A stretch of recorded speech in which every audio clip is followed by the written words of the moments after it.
Saudara-saudari terkasih, keluarga-keluarga yang tercinta, selamat berjumpa dalam Inspirasi Sabda bagi Keluarga hari Minggu 26 November 2023. Adapun bacaan inspirasi kita hari ini diambil dari Injil Matius bab 25 ayat 31 sampai 46. Sekali peristiwa Yesus berkata kepada murid-muridnya, "Apabila Putra Manusia datang dalam kemuliaannya dan semua malaikat bersama-sama dengan Dia, maka Dia akan bersemayam di atas tahta kemuliaannya. Lalu semua bangsa akan dikumpulkan di hadapannya, dan Ia akan memisahkan mereka seorang dari yang lain, sama seperti gembala memisahkan domba dari kambing. Ia akan menempatkan domba-domba di sebelah kanan dan kambing-kambing di sebelah kirinya. Raja itu akan berkata kepada mereka yang sebelah kanannya, 'Mari hai kamu yang diberkati oleh Bapa-Ku, terimalah kerajaan yang telah disediakan bagimu sejak dunia dijadikan. Sebab ketika aku lapar, kamu memberi aku makan. Ketika aku haus, kamu memberi aku minum. Ketika aku seorang asing, kamu memberi aku tumpangan. Ketika aku telanjang, kamu memberi aku pakaian. Ketika aku sakit, kamu menjenguk aku. Ketika aku dalam penjara, kamu mengunjungi aku.' Lalu orang-orang benar itu akan berkata kepadanya, 'Tuhan, kapan kami melihat engkau lapar dan kami memberi engkau makan? Atau haus dan kami memberi engkau minum? Kapan kami melihat engkau sebagai orang asing dan kami memberi engkau tumpangan? Atau telanjang dan kami memberi engkau pakaian? Kapan kami melihat engkau sakit atau dalam penjara dan kami mengunjungi engkau?' Raja itu pun akan menjawab mereka, 'Sesungguhnya aku berkata kepadamu, segala sesuatu yang kamu lakukan untuk salah seorang dari saudaraku yang paling hina ini, kamu telah melakukannya untuk aku.' Lalu raja itu akan berkata juga kepada mereka yang di sebelah kanan kirinya, 'Enyahlah dari hadapanku, hai kamu orang-orang terkutuk. Enyahlah ke dalam api yang kekal yang telah disediakan untuk iblis dan malaikat-malaikatnya. Sebab ketika aku lapar, kamu tidak memberi aku makan. Ketika aku haus, kamu tidak memberi aku minum. Ketika aku seorang asing, kamu tidak memberi aku tumpangan.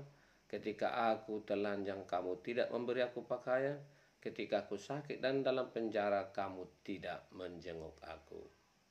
Lalu mereka pun akan berkata kepadanya, 'Tuhan, kapan kami melihat engkau lapar, atau haus, atau seorang asing, atau telanjang, atau sakit, atau dalam penjara, dan kami tidak melayani engkau?'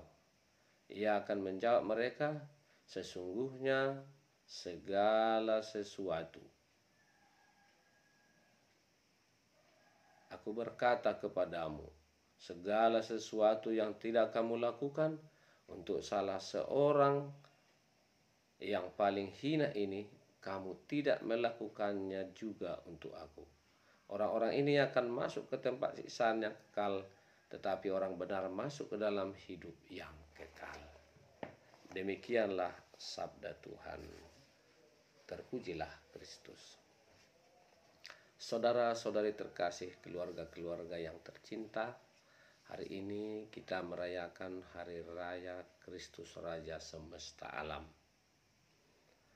Kalau kita berbicara tentang seorang raja, yang ada di dalam pikiran kita tentulah tahta, jabatan, istana, orang-orang yang membantu mengelilingi kita untuk melaksanakan tugas, dan tentu juga dengan segala hal yang perlu untuk itu.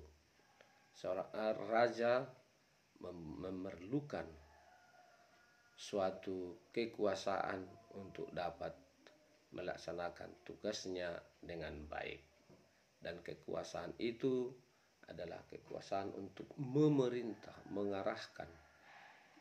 Dan tentu karena itu memiliki orang-orang atau pasukan-pasukan yang menjaga martabat dari seorang raja. Namun raja yang disematkan, diberikan kepada Yesus bukanlah raja demikian. Yesus yang kita rayakan hari ini sebagai Raja semesta alam adalah Raja yang menguasai segala-galanya. Dan terutama kerajaannya adalah kerajaan rohani, di mana setiap orang dipanggil untuk masuk dalam kerajaannya karena percaya, karena beriman, karena mengikuti jejak hidupnya. Yesus menawarkan satu bentuk kerajaan yang juga dia telah tunjukkan dengan sikap perbuatan hidupnya. Kekuatan dia adalah cinta kasih. Kekayaan dan panglima dia adalah cinta kasih. Perbuatan-perbuatan baik itulah tanda dari hadirnya kerajaannya di dunia ini. Karena itu, saudara-saudari terkasih, gereja kita yang berdasarkan pada semangat Yesus itu mencoba membangun kerajaan Allah dengan menghidupi ajaran perintah cinta kasih Yesus sendiri. Bahwa sesungguhnya segala sesuatu yang kita miliki, pengetahuan, keahlian, apapun yang kita dapat lakukan, kalau tidak ada dalam cinta kasih, kalau tidak didasari cinta, akan menjadi sia-sia. Karena itu, kelak dalam kerajaan yang abadi, Yesus mengharapkan bahwa takaran ukuran dari orang-orang yang akan masuk ke dalam kerajaannya adalah orang-orang yang sudah melakukan perintah cinta kasihnya. Perintah cinta kasih itu terutama adalah melakukan kebaikan, perbuatan-perbuatan kasih kepada mereka yang sangat membutuhkan, yang kecil, yang lemah, yang terpinggirkan, yang kurang mampu. Orang-orang demikian adalah orang-orang yang membutuhkan perhatian, dan dalam diri mereka hanya Tuhanlah sebagai kekuatan, hanya Tuhanlah andalan dan segala-galanya.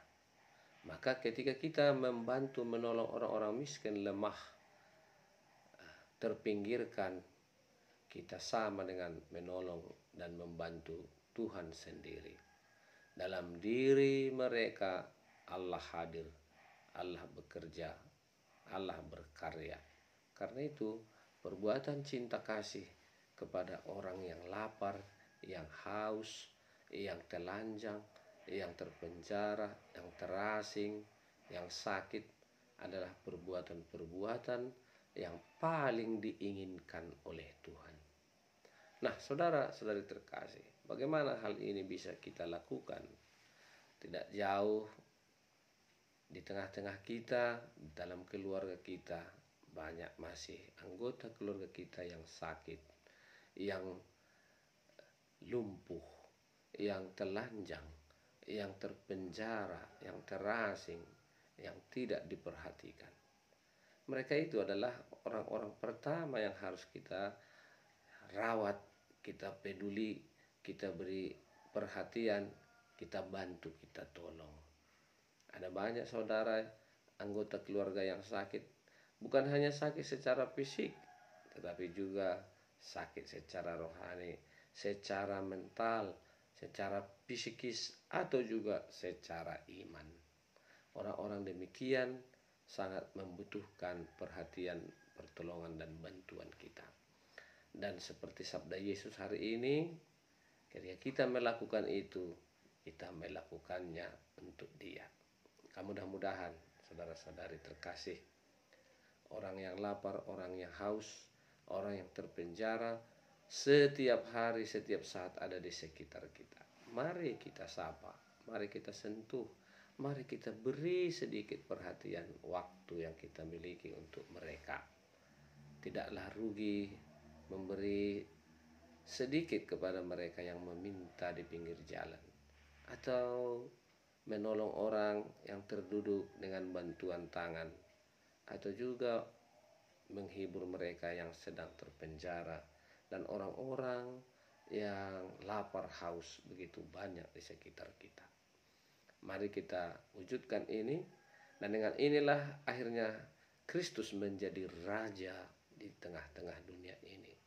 dengan perbuatan-perbuatan baik yang tetap hidup, yang bertumbuh berkembang di tengah-tengah keluarga dan sekitarnya, maka disitulah juga kerajaannya bertumbuh berkembang. Semoga dengan demikian kita pun kelak menjadi satu keluarga di mana tidak ada lagi yang lapar dan haus, tetapi menjadi satu keluarga dalam kerajaan abadi yang sudah kenyang, aman, berpakaian kemuliaan, penuh sukacita dan kegembiraan, karena Tuhan yang akan melengkapi semuanya kepada kita. Selamat Hari Raya Kristus Raja semesta alam. Tuhan memberkati keluarga-keluarga kita dan senantiasa siap menjadikan cinta kasih sebagai raja di tengah keluarga kita. Amin.